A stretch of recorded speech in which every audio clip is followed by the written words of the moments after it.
নমস্কার বন্ধুরা, কেমন আছো? আশা করছি তোমরা সকলেই খুব ভালো আছো। আমিও ভালো আছি। আর আজকে জানো তো ভেবেছি কুলের আচার করব। তোমাদের তো এর আগের ভিডিওতে দেখিয়েছি যে কুল কিনেছিলাম, কিন্তু কুলের আচার তো করা হয়নি। শরীরটাও খুব খারাপ যাচ্ছে, ভালো লাগছে না। আর যে দোকান থেকে আখের গুড় আনি না, সেই দোকানে গুড়টা ছিল না।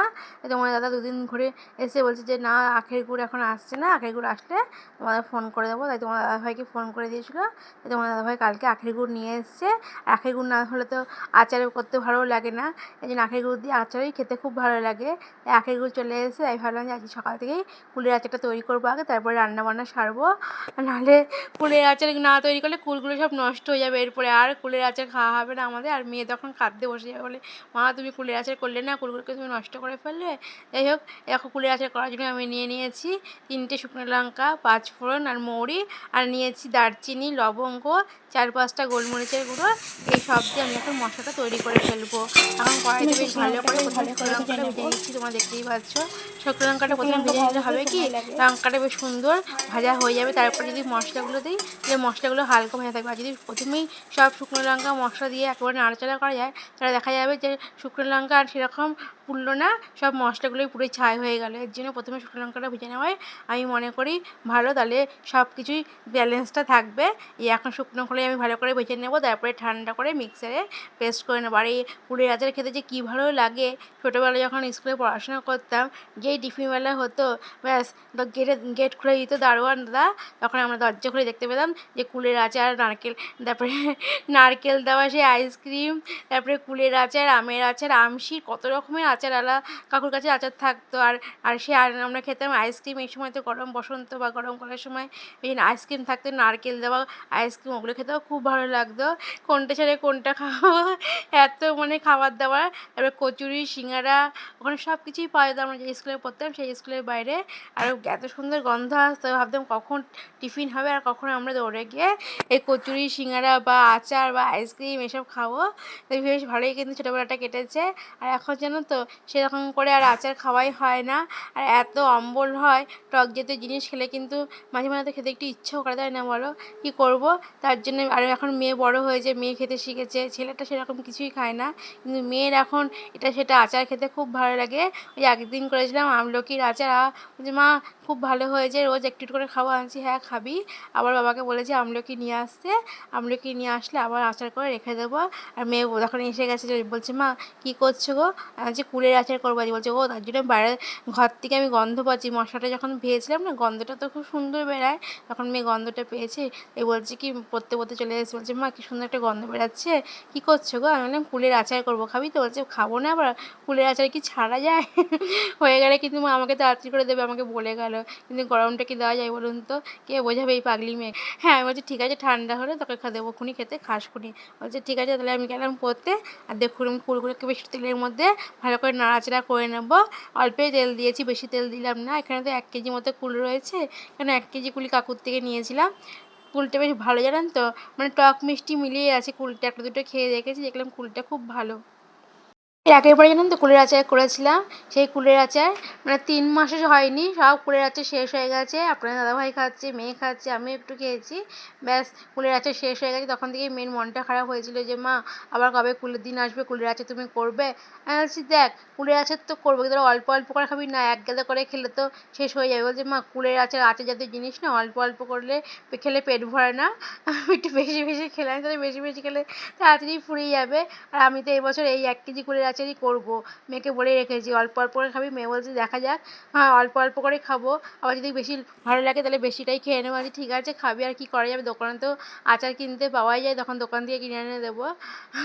ও বলছে ঠিক আছে, দোকানে তো এটা ঠিকই মা, তোমার হাতে যেরকম কুলের আচারটা ভালো হয়, দোকানেরটা হয় ঠিকই, কিন্তু দোকানেরটা অত ভালো লাগে না, নানা রকম মশলা দেয়। দোকানেরটা ঠিকই, দোকানের আচারে কী বলেন তো, লঙ্কাটা বেশি দেয়, ঝালটা, আর নানা রকম মশলাপাতি দেয়, তো অতটা ওর ভালো লাগে না খেতে। কিন্তু আমি তো অল্প মশলার মধ্যেই কুলের আচারটা করবো। আর আমার মাকে জিজ্ঞেস করে নিয়েছিলাম একবার যে মা কুলের আচারে কী কী মশলা দেয়, মা বলে দিয়েছিল। মার মশলা দেওয়া যেই কথাগুলো বলেছিল যে এই এই মশলা দিতে, সেই অনুযায়ী আমি মশলাগুলো দিয়েছি। আর খেতে কিন্তু খুব ভালো হয়। আমার মেয়ে কিন্তু বলে মা দিদার মতো তোমার কুলের আচারটা পুরো হয়েছে, দিদা তো, আমার মা তো করে কুলের আচার পাঠায়, তখন খেতে ওর ভালো লাগে। তখন আমি যখন করি বলে কি মা পুরো দিদার মতনই হয়েছে তোমার কুলের আচারটা, তোমাদের হাতের কুলের আচারই আমার বেশি ভালো লাগে। যাই হোক, কুলগুলোর মধ্যে এখন জল ঢেলে দিয়ে এলাম, এখন কুলগুলো জল দিয়ে একটু ফুটতে থাকুক, তারপরে আমি গুড়টা দিয়ে দেবো। আর এই কুল কত যে ভালো লাগতো ছোটোবেলায়, কুলের দিন আসলে এর গাছে ওর গাছে গিয়ে গিয়ে বসে থাকতাম, বা ঢিল ছুঁড়ে ছুঁড়ে কুল পারতাম, আর ঢিল এসে নিজের মাথার মধ্যেই পড়তে, সে কী কাণ্ড হয়ে যেত তখন, মাথা ফাতা ফেটে এক হয়ে যেত কুল খাওয়ার জন্য। কিন্তু দেখুন বয়সের সাথে সাথে সব কিছুই চেঞ্জ হয়ে যায়। হ্যাঁ, এখন কিছু টক জাতীয় জিনিস খেলেই প্রচণ্ড অম্বল হয়, মানে কি বলবো, মাথায় যন্ত্রণা শুরু হয়ে যায়, এত অম্বল হয়ে যায়। কিছু খেতেই এখন সেরকম পারি না, ওই একটু মাঝে মাঝে খাবো, তাও টক জাতীয় জিনিস তো খেতে খুবই ভালো লাগে, তাই না? সবারই ভালো লাগে, আমার একার না, সবারই ভালো লাগে। কিন্তু সব কিছুই বয়সের সাথে চেঞ্জ হয়ে যায়। কিন্তু ইচ্ছে যখন করে, খেতে যখন হবে, বেঁচে যখন আছি তখন তো সব কিছু একটু মুখে দিতে হয়, তাই না? আর বছরের ফল কুল একটু না খেলেও হয় না, এর জন্য খাবো আমিও অল্প, বেশি খাবো না, ওই রেখেই দেবো। আর মেয়ে আর ওর বাবা যদি খায় তা খাবে, কোনো আপত্তি নেই তাতে, খাওয়ার জন্য যে তৈরি করা, তাই না বলুন? একজন খেয়ে তো আনন্দ পাক, তৃপ্তি পাক, সেটাই আমার নিজের আনন্দ, যে ঠিক আছে ওরা তো খেয়ে মনে আত্মা তো শান্তি পেয়েছে, তৃপ্তি পেয়েছে, এটাই, তাই না? আর আমি তো মা, আমার মেয়ে, আমার ছেলে যদি কোনো কিছু খেতে চায় না, আমি না করে দিয়ে পারিও না, এবং সঙ্গে সঙ্গে তোমার দাদাভাইকে বলি যাও এটা নিয়ে আসো, ওরা এটা খেতে চেয়েছে, তখন তোমার দাদাভাই নিয়ে আসে, আর আমি রান্নাটা করে দিই, বা যে কোনো রান্নাই হোক করে দিই, আমার রান্না করতে তো খুব ভালোই লাগে, রান্না করে দিই, ওরা খায়, আর খেয়ে যখন বলে হ্যাঁ মা খুব ভালো হয়েছে, তখন আমার বেশি ভালো লাগে আরও। এখানে তো 1 কেজি কুল আপনাদের আগেই বললাম, তাই এখানে আমি এই 200 কি 300 মতো গুড় নিয়েছি। আর কুলগুলো না খুব টক, জানেন তো? দেখি 200 বা 300 তো নিয়েছি, যদি দেখি খুবই টক লাগছে তাহলে হয়তো পরে আরেকটু দেবো। এটা যার যার আন্দাজ অনুযায়ী, যদি কুলগুলো খুব টক লাগে তখন বেশি পরিমাণে গুড়টাই লাগে। আর আমি তো এতটা পরিমাণেই গুড়টা দিলাম, যদি দেখি যে হ্যাঁ খুব টক লাগছে তাহলে হয়তো পরে আরেকটু দেবো। এখন কুলগুলো তো আগে নরম হোক, সেদ্ধ হোক, তারপরে দেখা যাবে যে টক হলো কি মিষ্টি হলো, সেই আন্দাজেই আমি আর একটুখানি গুড় পরে হয়তো দিতে পারি, দেখা যাক আগে। হ্যাঁ, আর যদি দেখি যে খুব টক, আমার মেয়ে তো রাগ করবে, বলে মা বাবা তো তোমাকে গুড় এনেই দিয়েছি, তুমি গুড় দাওনি কেন? তখন টকটাকে অতটা ভালোবাসে না, বলবে কি মা একটু কুলের আচার হবে, একটু ঝাল, একটু অল্প ঝালটা আমার বেশি, আমার বলবে মা ঝালটা বেশি না, মানে মিডিয়াম ঝাল, কিন্তু টকটা আর মিষ্টিটা ব্যালেন্স থাকবে, তাহলেই খেতে ভালো লাগবে কিন্তু মা কুলের আচার। আর দেখুন আমার কুলের আচারে জল শুকিয়ে একদম ঘন ঘন হয়ে এসছে, বেশি শুকাবো না, জানেন তো? ও আবার বেশি শুকালে না ভালো লাগবে, আসে না, বলে কি মা একটু মিডিয়াম রাখবে, তাহলে খেতে ভালো লাগবে, চেটে চেটে খাবো, হেভি লাগবে খেতে। আর এই যে ভাজা মশলা গুঁড়ো করে নিয়েছিলাম, এখন ভাজা মশলাটাও দিয়ে দেবো, সবটা ভাজা মশলা এখানে দেবো না, কিছুটা রেখে দেবো। আর যদি দেখি যে ঝালটা বেশি হয়ে গেছে তাহলে তো খাবে না, যদি দেখি যে ঝালটা একদম হয়নি বা কম হয়েছে, একটুখানি রেখে দিলাম, পরে আবার একটু নামানোর সময় দিয়ে দেবো। কুলটাকে মশলার সাথে বেশ ভালো করে একদম মিশিয়ে নিতে হবে, যাতে প্রতিটা কুলের মধ্যে মশলাটা ঢুকে যায়, তাহলে তো টেস্ট হবে খেতে, তাই না বলুন? আর আমার ছেলে, জানেন তো, কোনো আচার ভালো লাগে না খেতে ওর, ও কিন্তু গন্ধ পাচ্ছে, ও কিন্তু এসেছিলো, বলছে মা কী বানাচ্ছো? আমি বললাম যে কুলের আচার খাবি তো? বলছে না না কুলের আচার আমি খাবো না, তুমি তো জানো আমি কোনো ফল খাই না। বলছি কেন খাবি না? ফল খাই না, কত ভালো শরীরের পক্ষে। বলছে না, আমি আমাকে জুস করে দেবে, যে কোনো ফলের আমাকে জুস করে দেবে, আমি জুস খাবো, কিন্তু আমি ফল খাবো না। আমি বলি পাগল ছেলে রে, হ্যাঁ কোনো ফল জুস করে খাওয়ার থেকে ফল যত চিবিয়ে চিবিয়ে খাবি তত ভালো হবে, পেটের পক্ষেও ভালো, আর পটি ভালো পরিষ্কার হবে। ও বলে কি না আমি তো চিবাতে পারি না। আমি বলি তোর কি দাঁত নেই, তুই কি বুড়ো দাদু? বলে হ্যাঁ আমি বুড়ো দাদু। চিন্তা করুন, এত বড় ছেলে বলছে দাঁত দিয়ে চিবাতে পারি না। কি বলবো, আজকালকার বাচ্চারা না ওই জুসটাই কিনেছে, যে জুস করা যায় তাহলেই খাবো, তাহলে খাবো না। হ্যাঁ, আমার এর আগে আমার 2-3 বাড়িতে আমি গেছি, আমার বন্ধুর বাড়িতে, তারাও তার মাদারও বলছি যে আমার ছেলেও যেন জুস করে দিই তাহলে খাবে, নাহলে ফল খেতে চায় না। তাহলে কী বলুন তো, ফলগুলি পড়ে পড়ে বাড়ি নষ্ট হয়, আর কেউ খায় না। আমাদের বাড়িতে সেই একই অবস্থা। আমার মেয়ে তো খায়, যেরকম অ্যাপেল পেয়ারা এগুলো আসলে মেয়ে খায়, মেয়ে বলে মা চাট মশলা আর বিট নুন দিয়ে মাখিয়ে দাও, খায়। ছেলেটাকে বলে কি যে না আমি কোনো ফলই খাবো না মা, আমাকে দিও না, তাই বলে। কি বলবো তাহলে বলুন?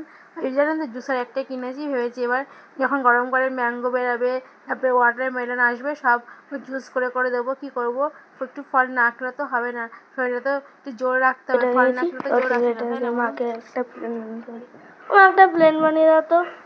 কি একটা প্লেন বানিয়ে দাও না? প্লেন? ওরে বাবারে, দেখুন আমার ছেলে বাবা যখন প্লেন বানিয়ে দিতে, আমি একটু ফোনটা সবাই নিলাম, রান্না করে আসলাম, ফোনটা দেখছিলাম। প্লেন দিয়ে তুই কী করবি? ওড়াবো। প্লেন ওড়াবি? হ্যাঁ। ও মা গো, আমি ভাবছি তুমি বড় প্লেন ওড়াবি। হ্যাঁ, আমি চিন্তা করছি আমার ছেলে বড় প্লেন ওড়াতে যাবে কবে, আর তুই এখন বলছি কাগজের প্লেন বানিয়ে দিতে। আগে কাগজের প্লেন দিয়ে ট্রাই করবি নাকি কী করে বড় প্লেন ওড়াতে হবে? হ্যাঁ প্লেন। ও ঠিক আছে, তাহলে বানিয়ে দিচ্ছি। এই কাগজটা দিয়ে? হ্যাঁ ঠিক আছে, তাহলে বানিয়ে দিই তোকে প্লেন। ছোটোবেলায় আমরাও প্লেন বানাতাম, অনেক নৌকা বানাতাম। এখন তো সব হয়েছে তাই, নৌকা বানানো, প্লেন বানানো। যখনই বৃষ্টির দিনে জল হবে রাস্তায় তখনই বলবি নৌকা বানিয়ে দাও। তোকে ছোটোবেলা থেকে নৌকা বানিয়ে দিয়ে আসছি, এখন আমি বলছি প্লেন বানিয়ে দাও। আরও কত কিছু যে আমাকে বানাতে হবে বাবারে বাবা। ঠিক আছে, তাহলে প্লেন বানিয়ে দিই। প্রথমে কাগজটাকে শেপ করে কেটে নিতে হবে। আপনাদেরও শিখিয়ে দিচ্ছি, আপনারাও দেখে নিন কী করে প্লেন বানাবেন। বাচ্চা তো এরকম আবদার করতেই পারে মা বাবার কাছে যে আমাকে প্লেন বানিয়ে দাও, আমাকে নৌকা বানিয়ে দাও। তাই আমি আপনাদের দেখাচ্ছি কী করে প্লেন বানাতে হয়, আপনারাও দেখে রাখুন। যদি আপনাদের দরকার পড়ে তখন এই উপায়ে প্লেনটি বাচ্চাদের বানিয়ে দেবেন।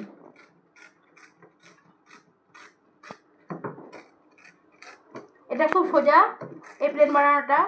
আর অনেক রকম করেই প্লেন বানানো যায়, কিন্তু আমি সোজা উপায়ে আপনাদের দেখাচ্ছি এই প্লেনটা কী করে তৈরি করবেন।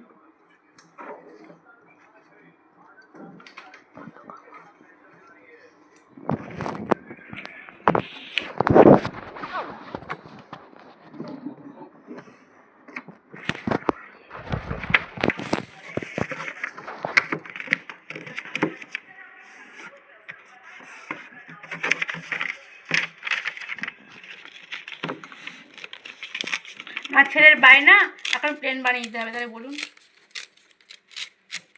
আবার না বানিয়ে দিলে তো তখন মন খারাপ করবে, মা প্লেন বানিয়ে দিল না, মাকে বললাম। বাবার কাছে বলবে না এইগুলো, জানে বাবা ব্যস্ত মানুষ, বাবা পারবে না সময় দিতে। এই নৌকা, প্লেন, কাগজের যা জিনিস সব মার কাছে ওর আবদার, জানে মা বানাতে পারে। তাও আমি চেষ্টা করছি, অনেকদিন আগে তো বানাতাম এসব প্লেন, ভুলে গেছি কিছু কিছু, যেটুকুনি মনে আছে সেরকম করেই করে দিচ্ছি। দেখ হবে নাকি প্লেন।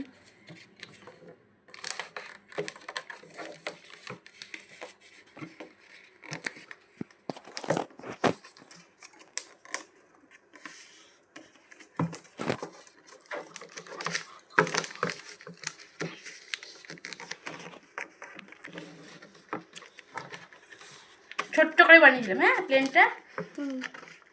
যদি হয় এটাকে একটা বড় করে আমি প্লেন বানিয়ে দেবো, একটা বড় কাগজ দিয়ে, ঠিক আছে। এটা দিয়ে দেখ প্লেনটা হলো নাকি। যদি প্লেনটা ওড়ে, এখন ছোট করেই দেখ, যদি প্লেনটা ওড়ে তাহলে আমি তোকে বড় করে এরকম করেই বানিয়ে দেবো প্লেন, ঠিক আছে। ঠিক আছে, দেখ প্লেন হয়েছে, এই তো মনে হচ্ছে প্লেন হয়ে গেছে। এই যে এরকম করে ধরে প্লেনটা এরকম করে ওড়াতে হবে, তাই তো। হ্যাঁ, তাহলে হয়েছে তো প্লেন। হ্যাঁ, তাহলে নে, তাহলে প্লেন ওড়া, চল বাইরে গিয়ে প্লেনটা ওড়াবি, চল। চলো চলো, যখন আমার ছেলেও বলে চলো, এ নাও না প্লেন ওড়াও এবার। ওই দেখো প্লেন উড়ে গেল। ওড়েনি না,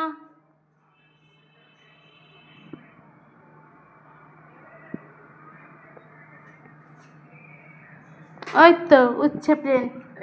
কাগজের প্লেন কত ভালো উড়বে। ওই তো উড়ে গেছে, ওইদিকে চলে গেছে উড়ে।